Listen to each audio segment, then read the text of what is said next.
abundance is our birthright. That is something we really need to understand. Creation is manifested abundance. Like there's everything. Abundance means there's everything in completion. So that is creation. And so, of course, we are these abundant beings because we're part of this creation. So our birthright is to be abundant. It's just that we have forgotten that we don't get raised with this sensation. 2, 1, 0. Hi, and welcome to Stellar Life Podcast. This is your host, Orion, and today I have a very special episode with a very special person. Her name is Cru von Holtzendorff-Fehling. Cru is a soul reader, healer, and inspirational leader for women. Having an extraordinary gift since birth, reading the most complex energy systems and souls, and seeing optimal solutions for her clients, she also loves a down-to-earth approach to life. For more than 20 years, she has motivated abundant spaces for healing, filled with unconditional love and acceptance for private and business clients all over the world. She runs private retreats in several countries, intimate one-on-one sessions via video calls, and trainings for energy healing. Cru is one of the most beautiful, magical, incredible women I know. She's been really helpful to me and had a huge impact on my life. We are good friends and I love her dearly. And I'm sure you're going to learn a lot in this interview and you're gonna feel more inspired and more in your own essence after listening to it. We talked about how traditional school systems affect your child and how to maneuver it, how purpose is created from living. So it's the idea that you don't have to go look for your purpose. You live your life to the best of your abilities and it just shows up. And I think the purpose of life should be joy and enjoying your life. Giving up your safety to create abundance, giving yourself what you expect from others first so you can get what you want from them. So it's the idea of if you want more joy, give more joy. You want more love, give more love. You want somebody to be more generous with you. How are you generous with yourself? So treating yourself first and giving up self-judgment and the understanding that the most important person you need to win against is you. And now, without further ado, on to the show. Hi, Cru, and welcome to Stellar Life Podcast. Thank you so much for being here. Hi. Thank you for having me. Hi. So before we dive in, can you share a little bit about yourself and your life purpose? I work and live basically the same thing. I am me, and with this being me, I empower people to be what they're really meant to be and maybe also be happier. So my work revolves all around understanding life and oneself in a deeper way. And really, this is also who I am. Like, I have always been on this journey, understanding life down to the essence and how to create like a very beautiful life.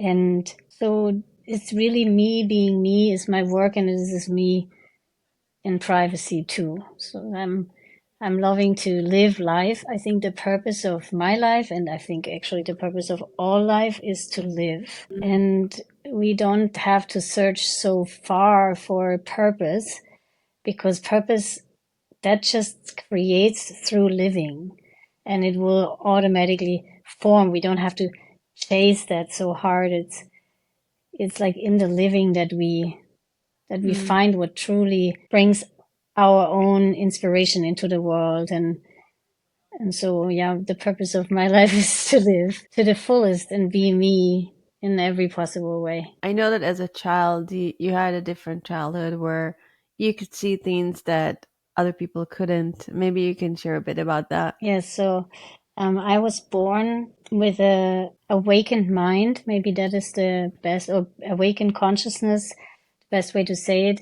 meaning that I always had access to what was before, what will be. Like, it's almost like a simultaneous existence of three different states: present, now, and future. And as a present, future, and past.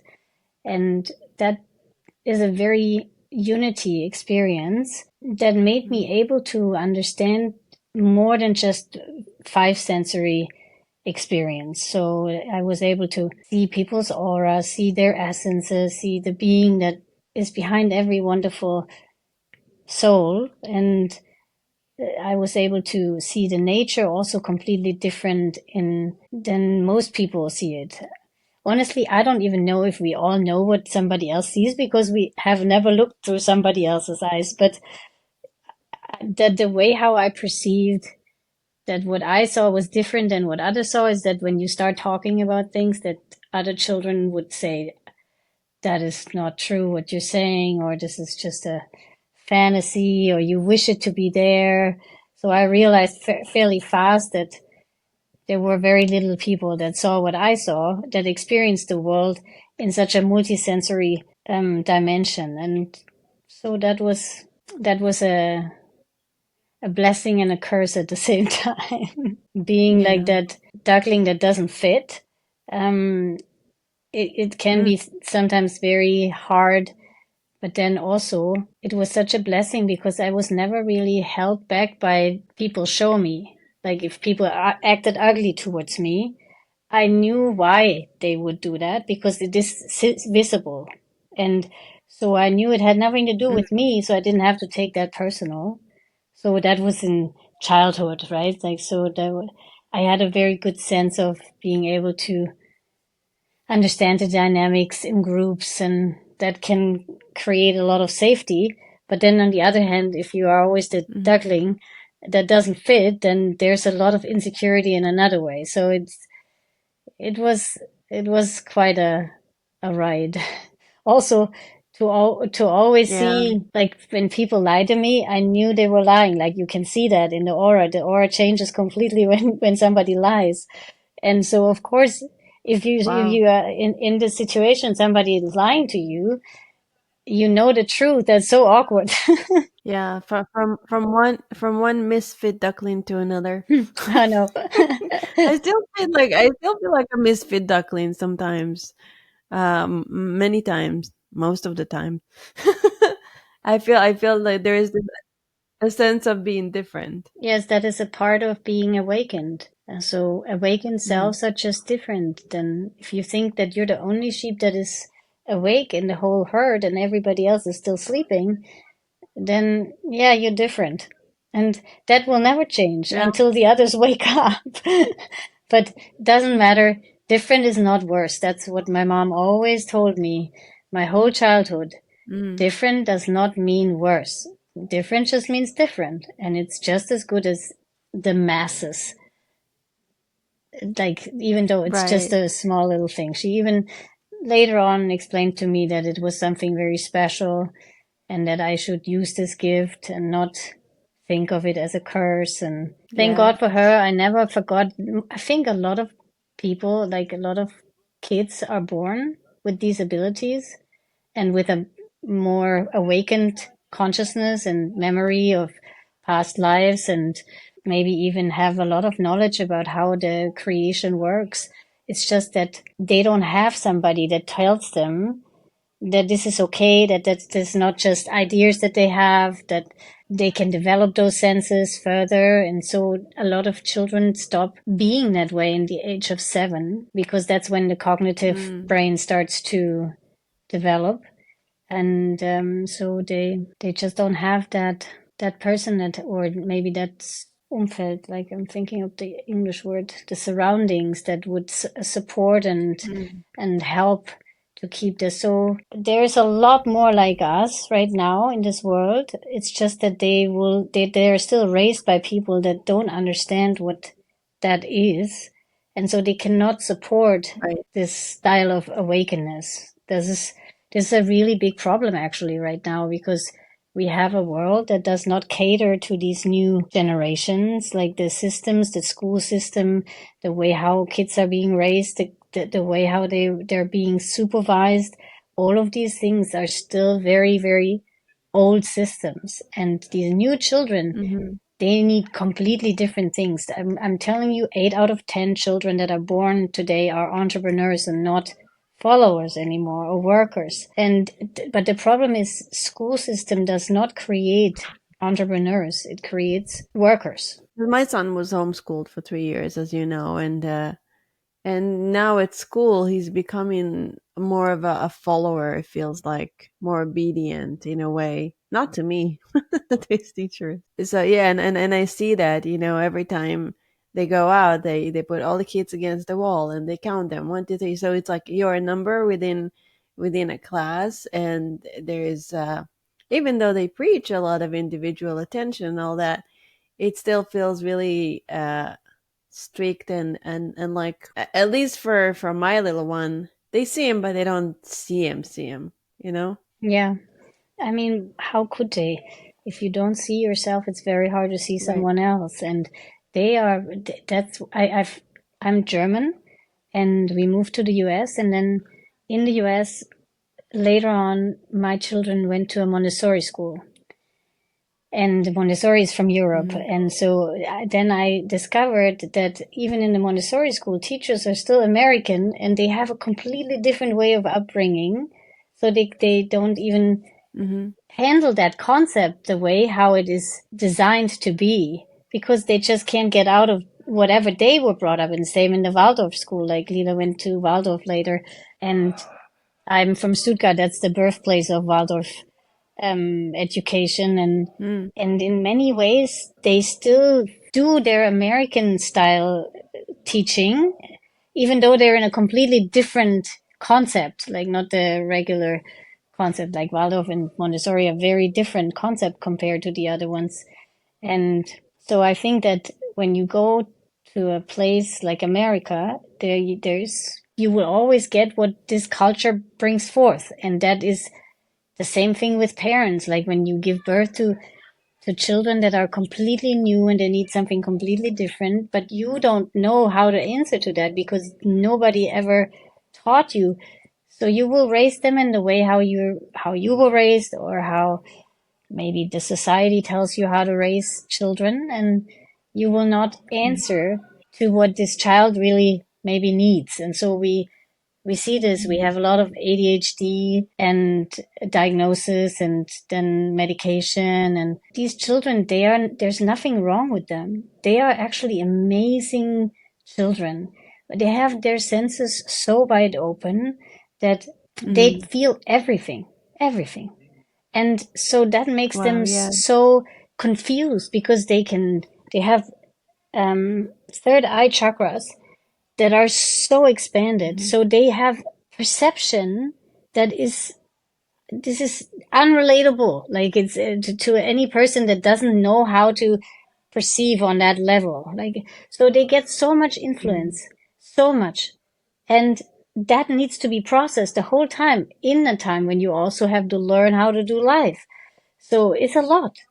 And what else to do when you have so much energy? They come with an amount of energy that is unheard of because they have all these abilities and they bring in so much awakeness. There's so much energy that needs to go somewhere.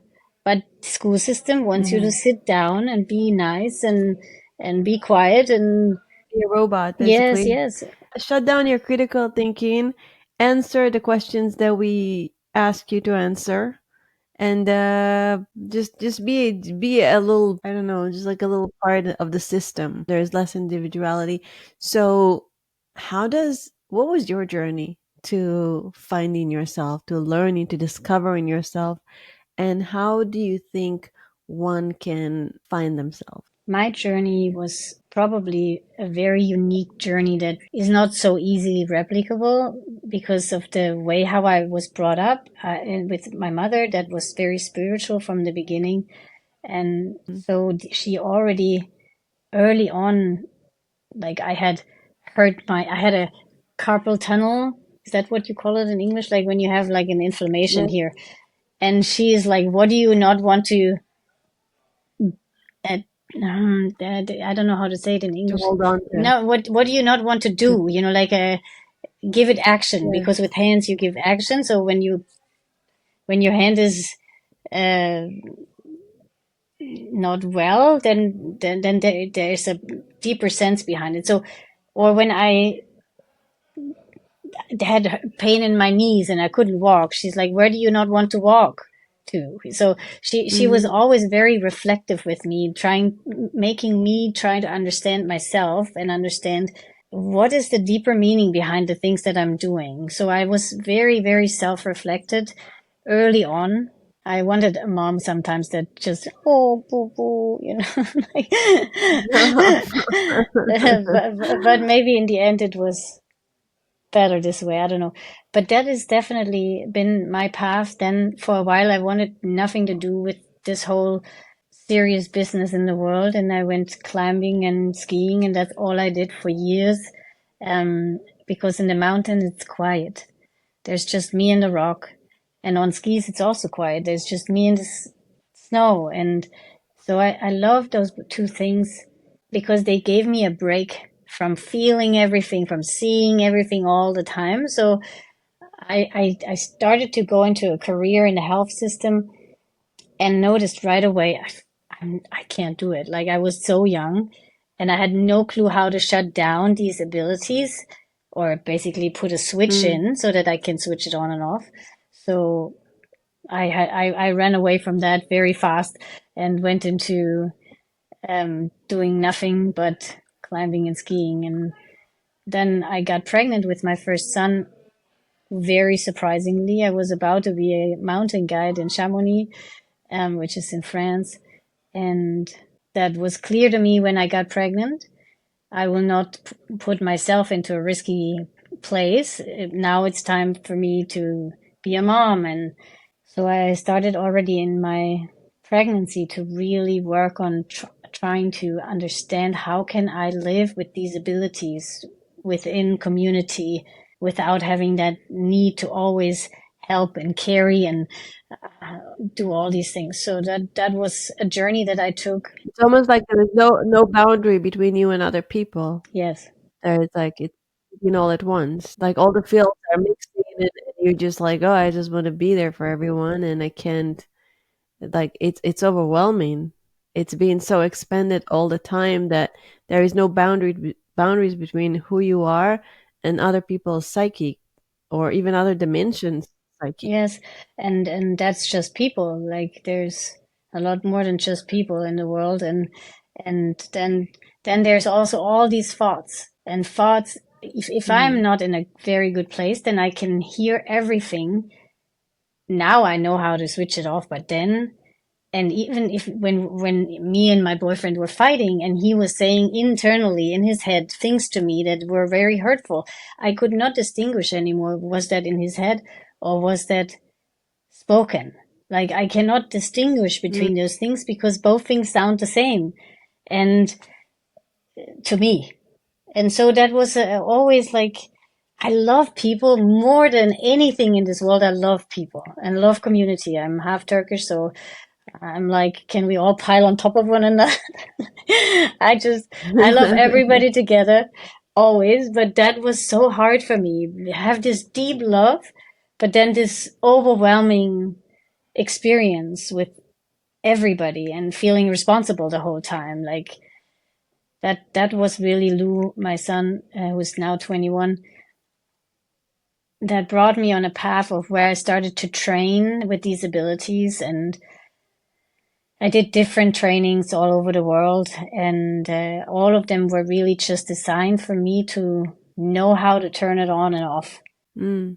What type of trainings have you done? Well, so one of the most important trainings that I've ever done was the one where you get reconnected to your eighth chakra. The eighth chakra is the chakra of the universal law. So from there, when you're Mm. in there, in this level, you can perceive information that does not go through your own filters, your opinions, your Mm. ideas, whatever you like. If I have you as a client and you come to me with questions, like I might have an opinion about those questions, but that's not important for you. Important for you is that I am able to see what are the answers that you need to hear.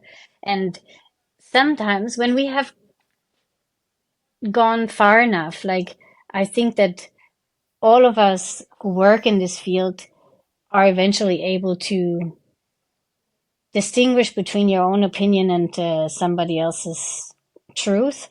Um, Right. but in the beginning, this helps a lot, eight chakra, to stay in a very truthful, authentic space in your consultation and or in the healing process or whatever it is.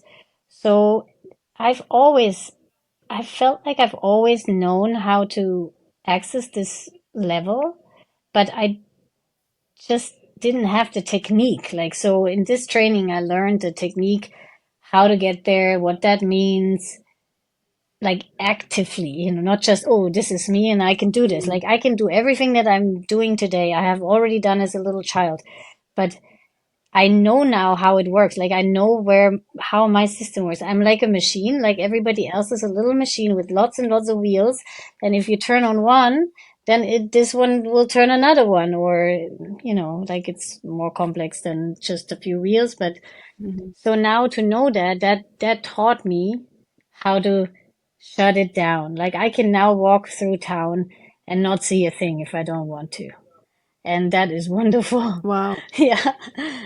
So that was really good. Is it is there a shortcut, or one can need to go through like a very deep training to learn that? I think that is, you have to find somebody that knows how to connect you to that place. And that is usually in a training because, Mhm. like, for instance, in my training that I do with people, um, the training is where they learn what their essence is and how to Mhm. bring that essence into fruition or manifestation in their lives. Like that depends on for some of them, this is a career. Maybe for others, it is something very personal. But every one of us has an essence, a deep essence that has nothing to do with the way how we were born and how we were brought up and all of that. And when you live from that essence, it's it's very good when you have no intention in your own opinion. So in the beginning, like that's in the first block of this training, I inaugurate the participants. It's not an inauguration really; it's more like a reconnection to their eight chakra, and but we prepare Mhm. this for 2 days before they get into essence, and then they can work with this in a much more cleaner way. Like there's not so much intention. Yeah, I want to get results. Like we only want to get results when we're in this personal experience. If we go to the eight chakra universal law, then we have no intentions anymore. It's just very free. Whatever is. And even if we can only go 1 centimeter instead of 1 meter that I think should be done, then up Mhm. there, there's no push. There is just what is. And so it's very important. The eighth chakra can be maybe it's good when there is something surrounding it, like when you have some kind of training that helps you to know what to do with an eighth chakra and gives you time to practice the switch between here and there and understand that, like that we do so many exercises for people to understand how to get there and how to get out of it again, so you can be in your personal experience too. Eventually this will all meld together, but in the beginning it's still good to see what is me and what is everything. So Mhm. So you have your own training of for people to do that. yes, yes, that was always something I wanted to do, empower people to be what they really are and not what they learn to believe that they are, because almost everybody grows up to believe that they're not these amazing beings that they really are. True that. And then we have glimpses of awakening and we see our full expansion and we're like, oh my God, that's amazing. And then we can like drop down back to earth and deal with everything external and life and everything that happens. And it feels like like I feel like my journey is I'm always in the place of expansion, but every once in a while, like I go up and down and all around, uh, with the intention of being bigger and more expanded. And there are some moments where life, external, even other people's energy field can merge with mine and affect me. And I feel like that journey of self discovery is never ending because we are infinite potential. Yes, that is so true. There's nothing more true than Yeah. that. So let's talk about abundance. Did you grow up in an abundant house? Because you created a lot of abundance in your life. How do you, what was your childhood like? How did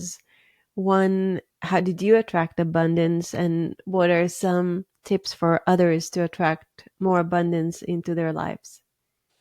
So, let's start with mine. I grew up in a household where money was safety. So money Mm. was not spent like for a pleasureful life. And so it's like, for instance, when we went skiing, the ticket was from 8:30 to 4:30 paid. So we skied from 8:30 to 4:30, even if we were cold or we didn't want to anymore.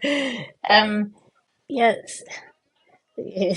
So it was very restricted, even though there was money in the household, but it was not spent. And so almost sometimes I always wore hand me downs and things like this,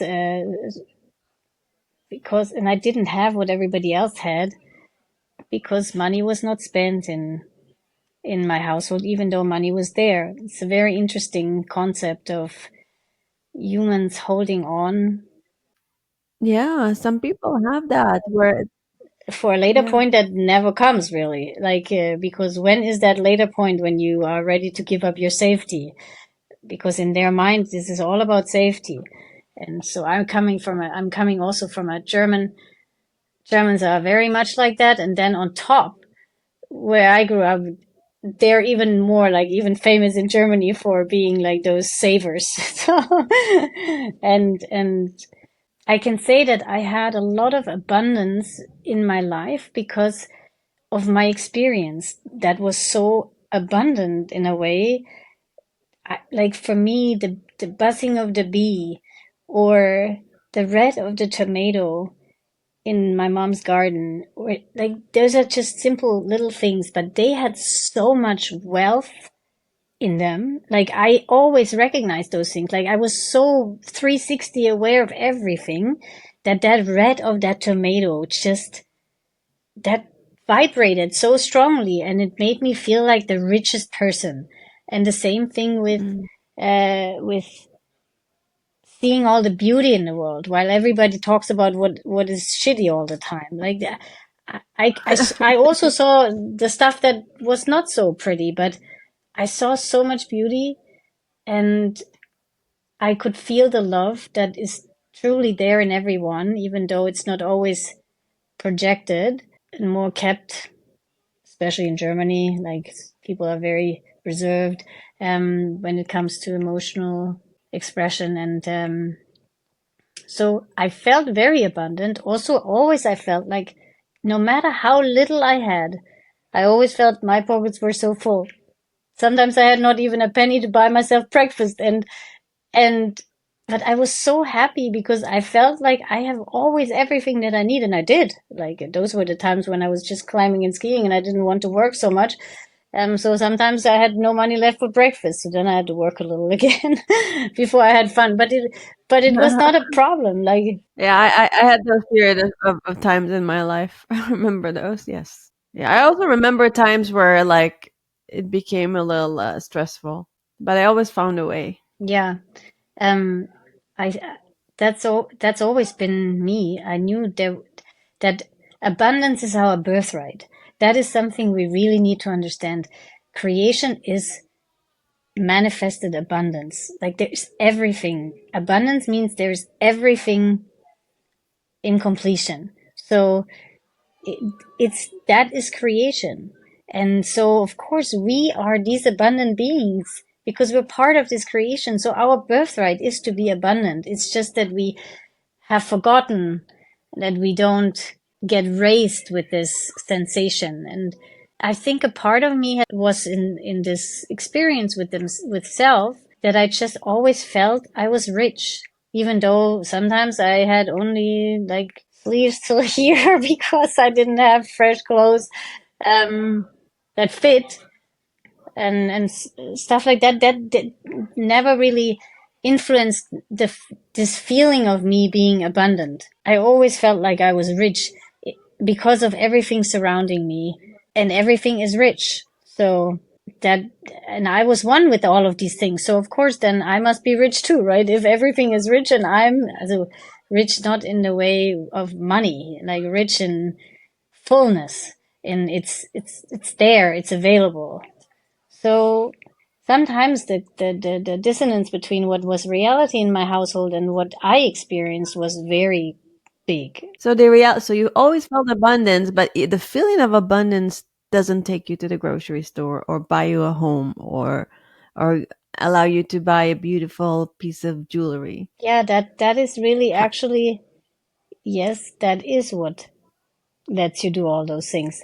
Because in the end, I always created circumstances in which then later on in life where I had more power over what happens to me and how the money comes in. Like, I always attracted things that would give me this ability to be abundant also in an outside lifestyle, like go to the groceries, whatever. Sometimes I didn't have enough money, but then money came again. Like, I had never trouble finding a job. I have never, because it was so natural to me that I will have this if I need it. This really deep rooting in this abundant internal experience that didn't even give me the option that I couldn't get a job that would pay me well, or I just didn't even have that in my mind. Like, when I decided I want this job, I had this job always. And if I decided to do something else, then there was that. I think that this is also the tip here in the same time. If you just accept only like abundance as your experience, and that accepting is a path, of course. But if that path is walked and there is more and more of this, of course I will have everything that I need. You will attract everything that you need, because a projection of fullness is a reflection of fullness. Okay, let's go deeper. Let's talk about the path to connecting to such a deep sense of abundance that it manifests in the real world as cash. Yes. Yes. So here's a, like, let's go how it actually works in creation. This is maybe important, because most people think that what they do to others will bring in wealth or whatever, abundance in other ways, like in every way. It's not just cash, right? It's also love, recognition, acceptance, all sorts of things. They all belong to this abundant life. And I love how you frame it. I love it because every time we talk about abundance, people think just money. And I just love what you said about the red color of the tomato and just really appreciating every moment. And I do feel that when I'm in such an expanded state, that like it's almost like life is forming around me and things like miracles just happen and things fall into places and stuff happen that I didn't even imagine in my most beautiful dreams. That is exactly how um, it works. but my logical brain right now wants to go into the system of how. Hmm. So how is, we start with understanding how it works. So the universe is a mirror, always. And this mirror has no opinion. Zero. It has no opinion. Whatever you project is what you get reflected. If you project giving away a lot of things from you to others in order to get back, you will experience a world that will take from you the whole time and it won't give back to you. Because what in the mirror, if I stand in front of a mirror and I give things away from me, you see how things go away from me. The mirror will reflect things going away from me. So you will create a world in which, we've heard this a million times, she was such a good person. She gave everything she had to her family, and then in the end, it was so tragic, and nobody was there for her. Yeah, because if you always are there for others, the mirror sees how things go away from you. Then this is what the mirror reflects. It doesn't think, oh, she's such a good person, like I should give her all of this rich. But that's not how it works. How it works is projection equals reflection. So if I give to myself appreciation, self-value, release myself from all performance thinking and say, I am perfect the way how I am, whether I function right now or I don't. Like, those are the things that you start with if you want an abundant lifestyle. This is the very, very beginning. You understand, I have to give myself what I expect from others, or maybe I just give others, but don't include myself. So before you do anything to anybody, you got to do it to yourself. If you want the world to stand by you, you have to stand by you first. And standing by you does, So if you want love, give more love to yourself and others, yes, first to right? yourself, not others. Others don't matter. Okay. In the mirror, others don't matter at all. That's so powerful because I was about to ask you about a friend of mine. She keeps attracting guys that are so cheap with her. She attracted a man who bought his ex fiance a house and a car and diamonds. He spent nothing on her. So I guess this is just a mirror. Yes, it's a mirror. If she doesn't spend on herself, if she's not good to herself, then you attract people that do exactly those things to you. The mirror is Oh, always that's true. powerful. It's never what you do with others that matters. That's how we are taught, right? We are Mm, taught if you're a good person to someone, then the world will be good to you. But that's not true. Like, so many good people get treated really nasty and attract really nasty circumstances, because mhm, the mirror has no opinion and they don't understand what they're doing wrong. They don't do anything wrong. It's, you can still. So let's go deeper into this. We are now serving ourselves by with the right things, not fulfilling needs, not substance, porn, sex, whatever. That's not what I'm talking about, giving to yourself. Like, those are needs and fulfillment of needs. That is always momentary only, and it will never create a lasting effect. So you have to learn to distinguish between your needs and what is truly important for you to have. So the main mhm, the main runners in what is truly important is self-recognition, self-acceptance, which then results in self-love, because these recognition and acceptance pieces, people often ask, yeah, but how can I love myself? This is not so hard. Yes, if we just think of loving, yeah, how does it work now?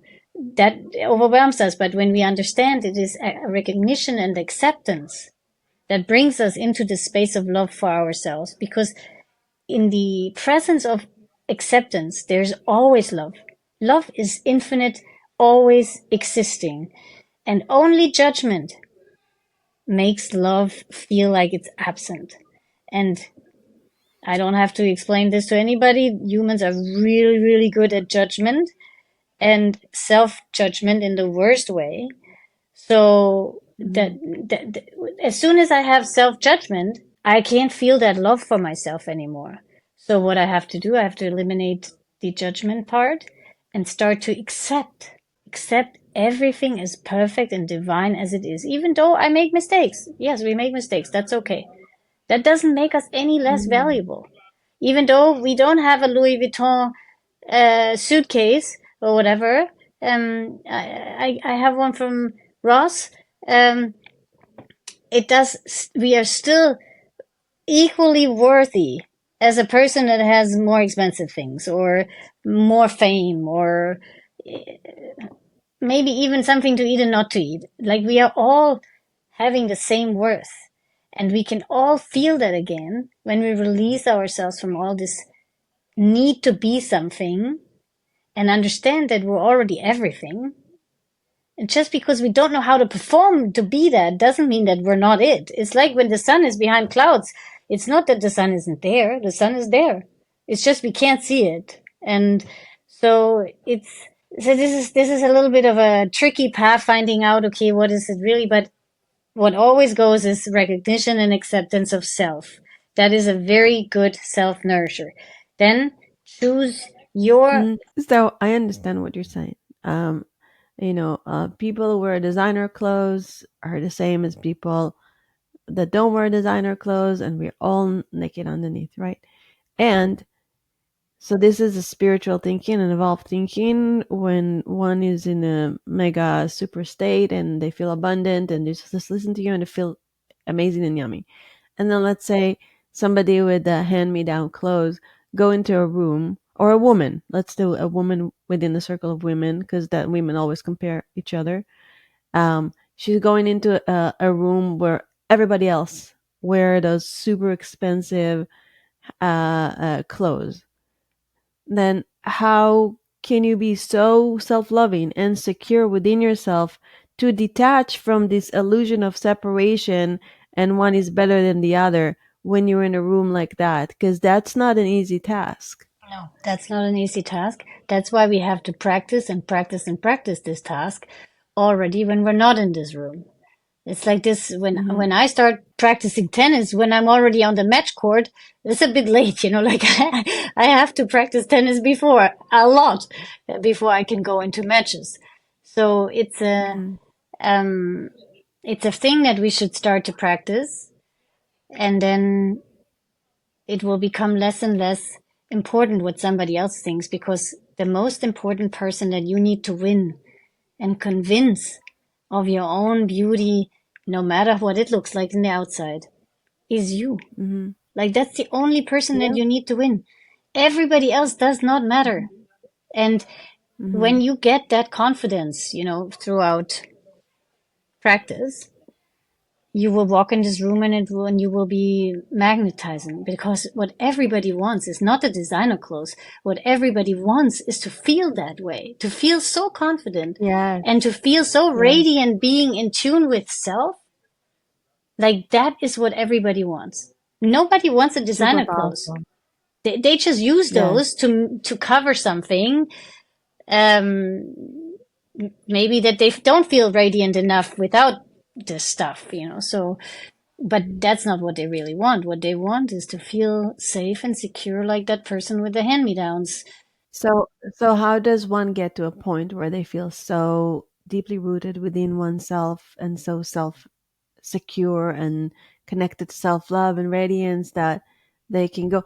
I mean, it's very easy. Like if you have the money to go to a designer, to buy designers and stuff like that, and then you can go into a room wearing a little, like a simple shirt. Like a lot of time you see billionaires wear nothing that has anything designer on them because they're so secure with their money. But when a person is on the other side, when they don't have it, and then they go into an environment like that, what are some everyday exercises that they can do to get to that point that they don't care? And of course, when they get to that point where they don't care, the abundance will happen regardless. But what is the in between everyday exercise one can do to achieve that state of being so secure and anchored in self love and acceptance? So the first thing that is very important is that we understand that we are divine beings, no matter what it looks like in the outside, that we are complete, fully complete. There's nothing missing in us, even though we may experience a lot of lack in many ways, but that is just an illusion. So if we understand that that is all an illusion, that's the first step, because then we can ask the question, so now I can tell myself all these things that I am really, and I have to continue to do that every single day. Like, I have to catch myself, self-reflection, like being truly honest to oneself is very helpful, because of course I that happens to me often in my practice, that people respond with, but no, I'm not like that to myself. And then I'm starting to, you drink 10 cups of coffee every single day. You know, like that is one of the most destructive things to your own energy system. So here we see already violence towards self. Or I eat at McDonald's every day because I can't afford anything else. You know, like then you already kind of surrender to a system. There is ways how you can do it. It's much more effort, but you also need to believe that you can actually do it. So if you don't Mm. believe you do it, then you get into this defeated state and you go to McDonald's. Again, this is a, maybe I shouldn't name anybody, but fast food or whatever, any all of these things that are not so I healthy. can name McDonald's. They're horrible. Yeah. Blech. It's a terrible chain. It's terrible Um, food. It's not even food. no, it's It's not just food. chemicals in a bun. It's dead. There is a McDonald's, like, I think in Iceland they banned McDonald's or one of those chains, and they have them in a museum. They have that bun for, like, I don't know, a year, 2 years now, I and it think is that's in freaking good. Amsterdam.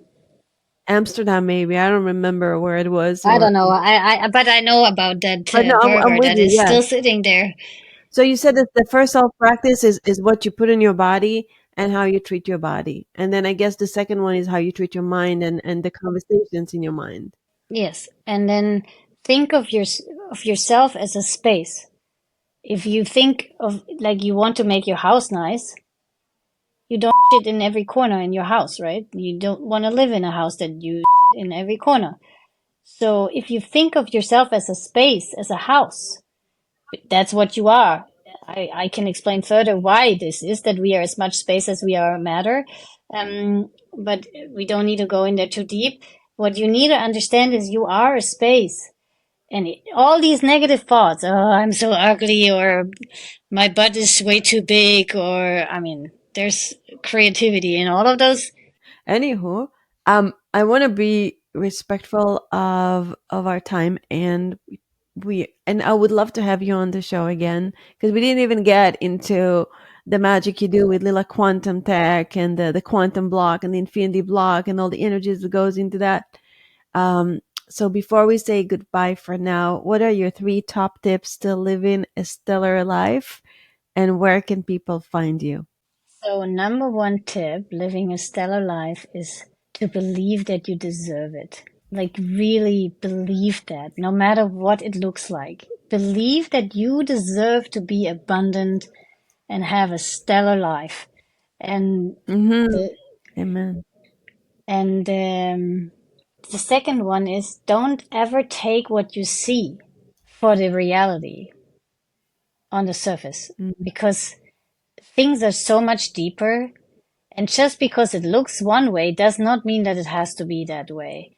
And if we allow ourselves to see ourselves that way, we will also be able to see others that way. And so many things will fall away. Again, so much judgment will fall away, which then creates the presence of love. And so it's really not that big of a deal. Just stop all the judging, all the good and bad and moral stuff, and then there will be the presence of love, and love is always in universal law with everything. So tip two, don't judge. Mm. Let yourself be surprised by the infinite love in this world.